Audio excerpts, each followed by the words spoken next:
I live in a dusty little town where the people are poor, with rough hands from working in the fields under a blazing sun. We don't have any supermarkets, or chain restaurants, or discount stores. There isn't even a sign that says Mecca at the turnoff from Highway 86, so we're literally out in the middle of nowhere. You hardly see places like this anymore, especially in Southern California. My name is Maria Guadalupe Machuca. I was born here in Mecca. I grew up here, and after I went away to college, I wound up coming back to work at the Mecca Family and Farm Workers Service Center. The one thing that people seem to know about Mecca is that it's poor. We're all farm workers, or the children of farm workers, and everybody knows working in the fields is a hard way to make a living. But you know what? Growing up here, I never realized I was poor. We didn't have a lot of material things that you see in other places, but we had something else instead. We still do. A lot of people who leave here, they wind up coming back. We love this place. When people ask why, I have to admit it's hard to put my finger on it. All I can tell you is that it's something people with a lot of money would want to buy if they can find it, and if you could put a price on it. That's what I want to talk to you about. The heart and soul of this community. What makes Mecca a community is, to me, the people who are like the founders of this town, people who have like 30, 35 years here and have stayed here. A lot of families know each other. A lot of families have been here since 1950s, and many generations have grown up here. It was just a large extended family where it wasn't your mom keeping your eye on you. It was the comadre down the street and the lady down the next street, and it was small enough where everybody could take care of everybody's kids. We're kind of like family oriented. It's a little Mexico, so most of the people here are, I would say 100% are Chicano Latino. En el pueblito de Meca hemos hecho un santuario a nuestra Virgen Morena, Madre de los mexicanos. Entre todos cooperamos con un granito de arena para hacer este santuario a nuestra Virgen Morena. También los que son de afuera nos dieron su donación. Eso se recuerda siempre y se lleva en el corazón. I have them fill out papers for them, if it's an unemployment form or something with DMV, and I don't do it. I don't get paid for it. I just do it to help them out because I know some don't have a vehicle to go to Coachella to have it done. So I fill it out for them here, but I want to see how I do it because that's the person I am. I'm not trying to get them as a customer, and some don't even come back to buy anything from me, but I just do it because I know it's hard for them. It's tough. I put myself in their shoes, where if I were to go to another country and I didn't know the language and I had to fill paperwork, I would feel lost. They're aware that we're available to any of their needs 24 hours a day, 7 days a week. And sometimes we get a knock on the door at 3 in the morning asking for a bandage or even a blood pressure check, and we oblige to them.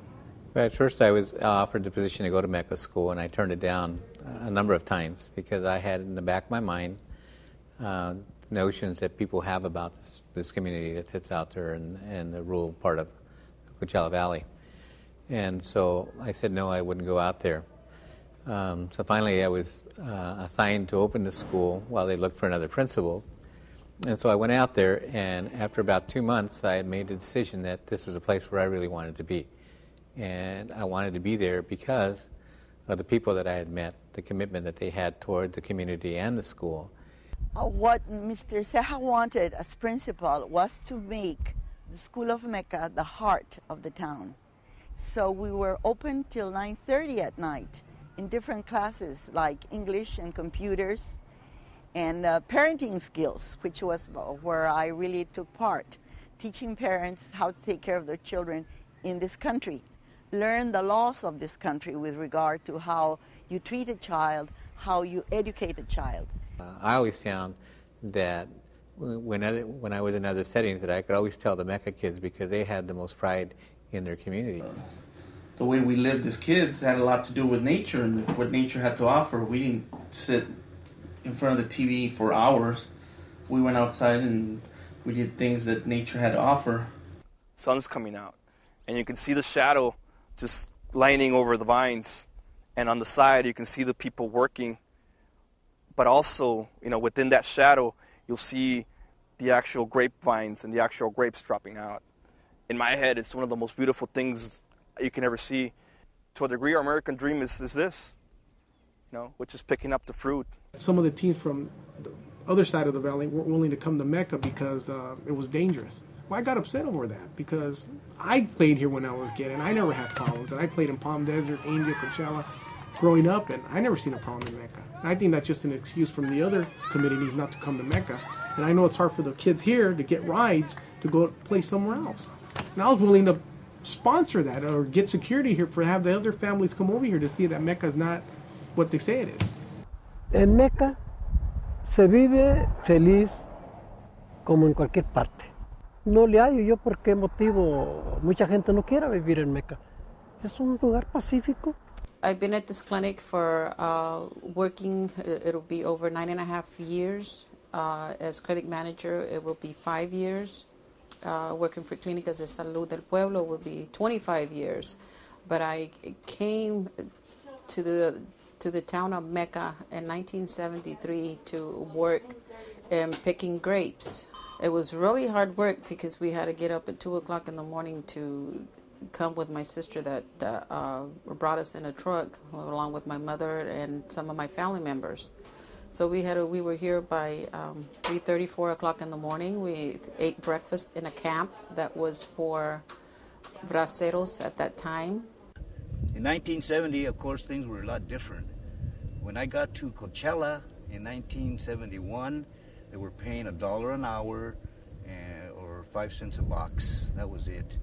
No water, no toilets, no bathrooms, no breaks, no job security, no unemployment, no health benefits, no retirement. We were getting the farm workers to understand that it was for their own benefit that we're going to get a union that only them could change things in the fields, not us. Only them could change things in the fields. It had to come from them, from the bottom, in order to get the attention and get the laws passed. And this is why we were talking into the field. In many cases, in a lot of cases, people here, like Ray Huerta and the rest of the people that work here in Mecca, were arrested for talking to people and trespassing. You can't understand Mecca without knowing something about the struggle farm workers went through to get the same rights other workers have. People today have no idea how bad the conditions were for farm workers back before the marches and the boycotts. Cesar Chavez and the movement he started have the same meaning for us that Martin Luther King and the civil rights movement does for African Americans.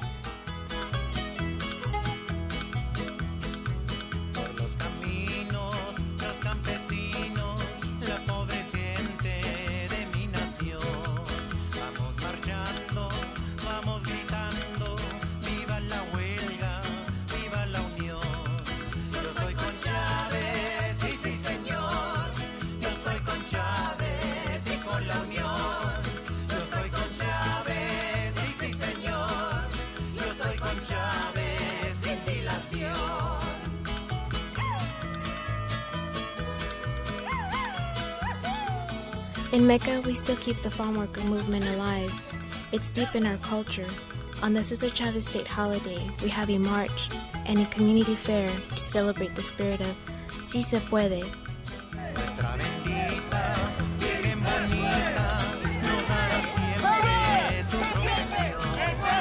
The march brings together people like my father, Simon Machuca, Rafael Zárate, and Raimundo Huerta, who sacrificed so much fighting for our basic rights, along with the younger generation that only knows about it from their stories and songs.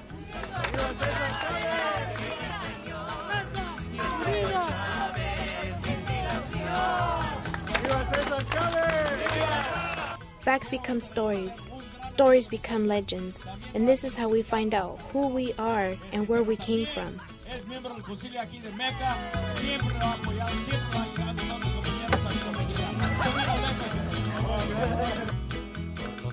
Ahorita hay plan médico de todo, desde vista, dientes y vacaciones pagadas. The farm worker movement was for decent wages and working conditions.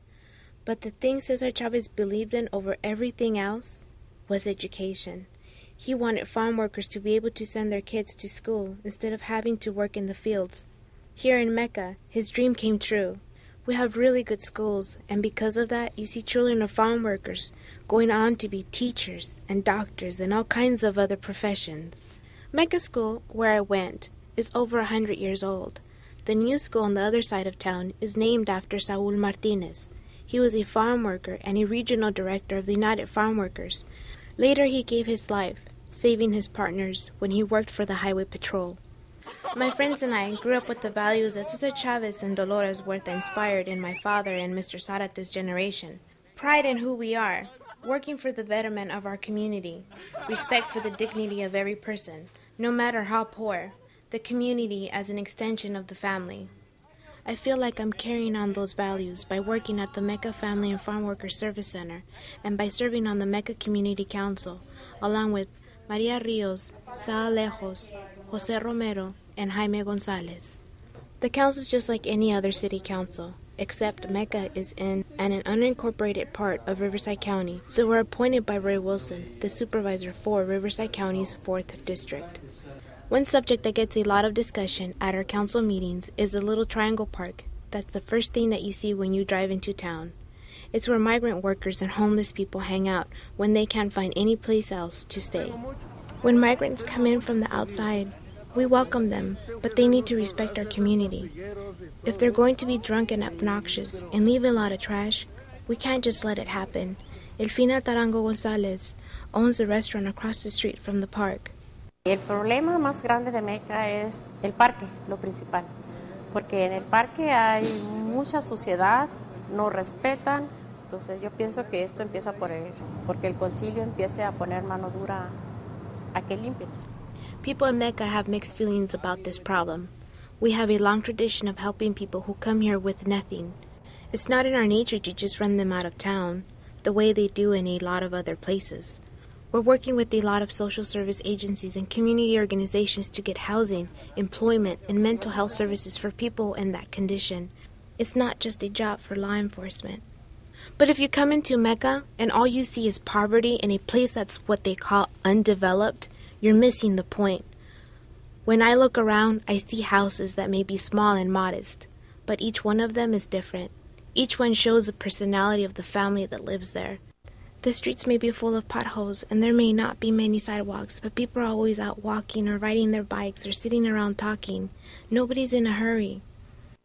In just about any place you go, you see fields of grapes, peppers, watermelons, lemons, oranges, grapefruit, dates, up against the mountains that look like a rainbow when the sun goes down. It feels like it must have been this way forever. But now, everything in Mecca is just about to change. The first sign of it is the Health and Social Service Center the county is building across the street from the trailer where I work. Clínicas de Salud del Pueblo is going to move in there, so they'll finally have enough room and modern facilities. There'll also be a dental clinic and a WIC site from the health department to provide food vouchers and nutrition education for pregnant women and young children. And all the social services we provide in my little trailer are going to move over there too. We'll have one big beautiful center where people can get all these services right in town, easy to get to, even if they don't have a car. Really, I think we're fiberglassed and excited to move into a big facility. We have medical records, reception, billing, all in one little room. We see over 1,200 patients a month. They're bumper to bumper. They usually don't come in for routine medical care, so when we do see them, we try to do everything we can possible at the one visit because we don't know when we will see them again. It's very difficult for them to get medication also because of transportation. There's no pharmacy close by. A lot of our toddlers and infants are anemic, and a lot of it has to do with their nutrition. Most of them, their diet consists of a lot of milk, and having the WIC program close by will give them nutritional counseling. They'll also be able to buy with their vouchers. They'll have a WIC store there also so they can purchase the high-protein foods. The new facility will also be offering a dental clinic, and a lot of our children and adults have very, very bad dental caries. The new center is just the beginning. County Supervisor Roy Wilson says he wants Mecca to be the jewel of this end of the valley. He already got all the county agencies working together to fix the drainage and the streets. We'll get a new sheriff's substation and a new library. These are things we couldn't have dreamed of a few years ago. But here's the other thing. The whole basis of our lives here, our culture, is about to disappear. We can't put our heads in the sand and pretend it isn't going to happen. Mike Bozic is president of Bactasarian Farms. They're the biggest landowners and the biggest employers in town. I've been here in the valley for 39 years. And today we farm over and own over 4,000 acres of land, grapes, citrus, and a number of different vegetable crops. We have, it's all our family business that myself, my son, my wife, and daughter own and run. As a company, we provide health insurance.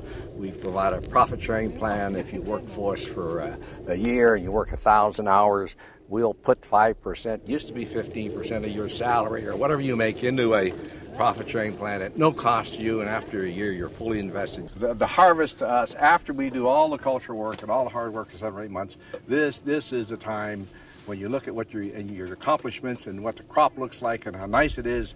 This is not a science, this is an art. Rosa Contreras.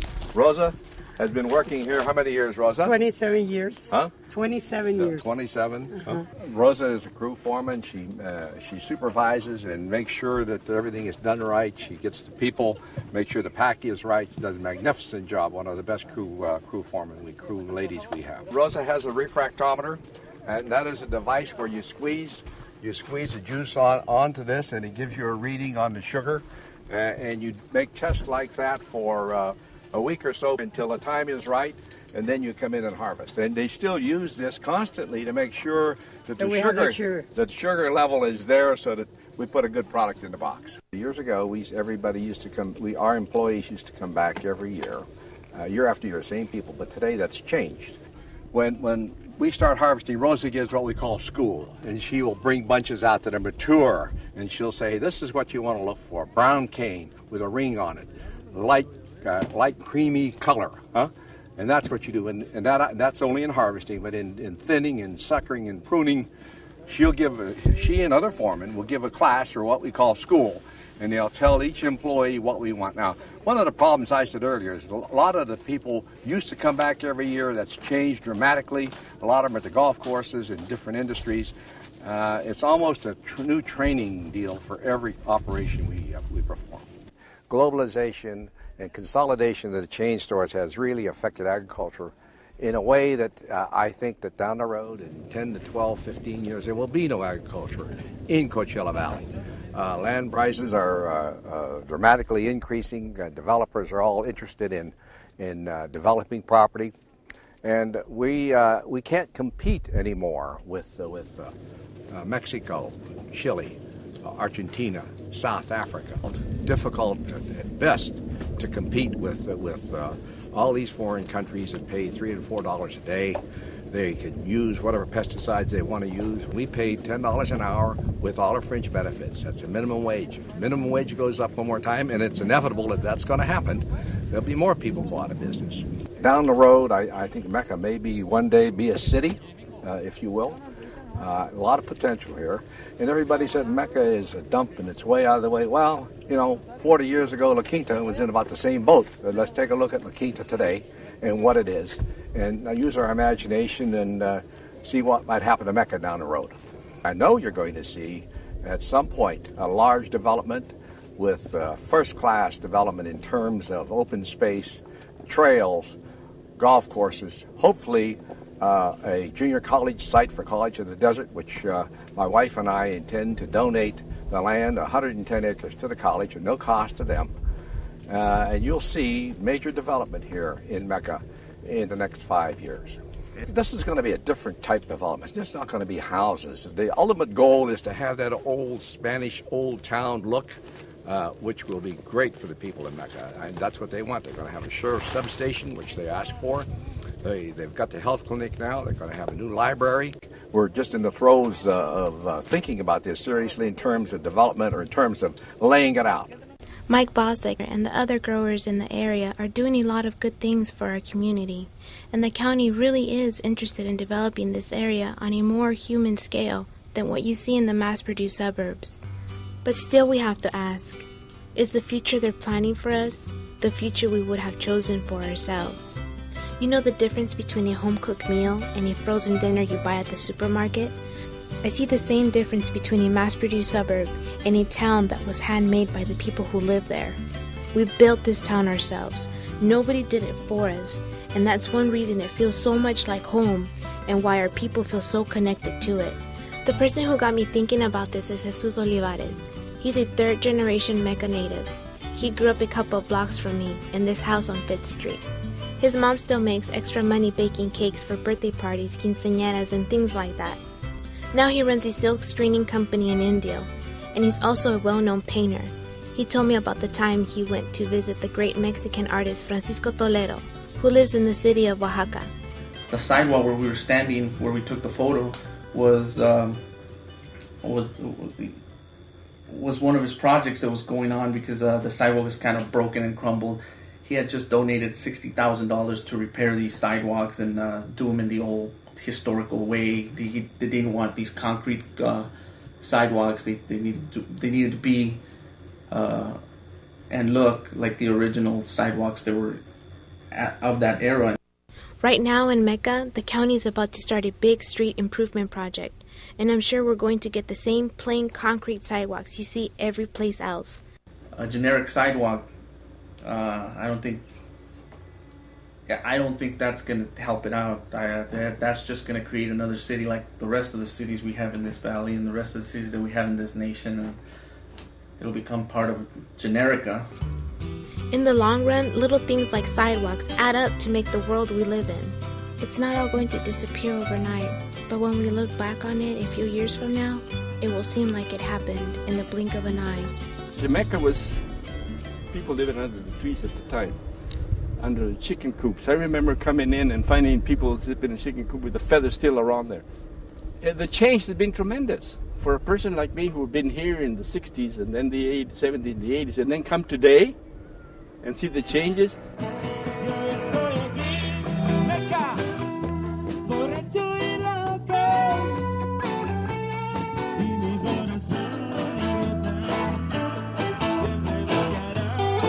Can we hold this community together as we go through all the changes that are coming? Are we going to have any say in what happens to our town? Or are we going to get bulldozed by forces we can't control? This is a new kind of challenge for us, but we're ready for it. We have a new generation that's ready to stand up for our community and our culture. We're artists, social workers, academics, public health workers, business owners, and political activists. To the people of Mecca, we say that the way of life we grew up with can be saved only if we stand together and create our own vision of the future in the time that we have left. And to the developers and planners, we say, listen to us. We may not own the land all around us, but neither did our fathers when they fought for social justice. We may be poor, but we have something of great value to share with you. Porque mucha gente decía que acabándose César Chávez, la unión iba a desaparecer. Y no fue así. La gente ha seguido firme. Y por eso hice esos versos yo. Les digo yo a mis amigos, ya no tengamos temores y cantemos todos juntos nuestro himno de colores. Yo también soy campesino y se los digo sin temor. Dispénsenlas, me caudé un seguro servidor. De colores se visten los campos en la primavera. De colores son los pajarillos que vienen de afuera. De colores se visten los campos en la primavera. De colores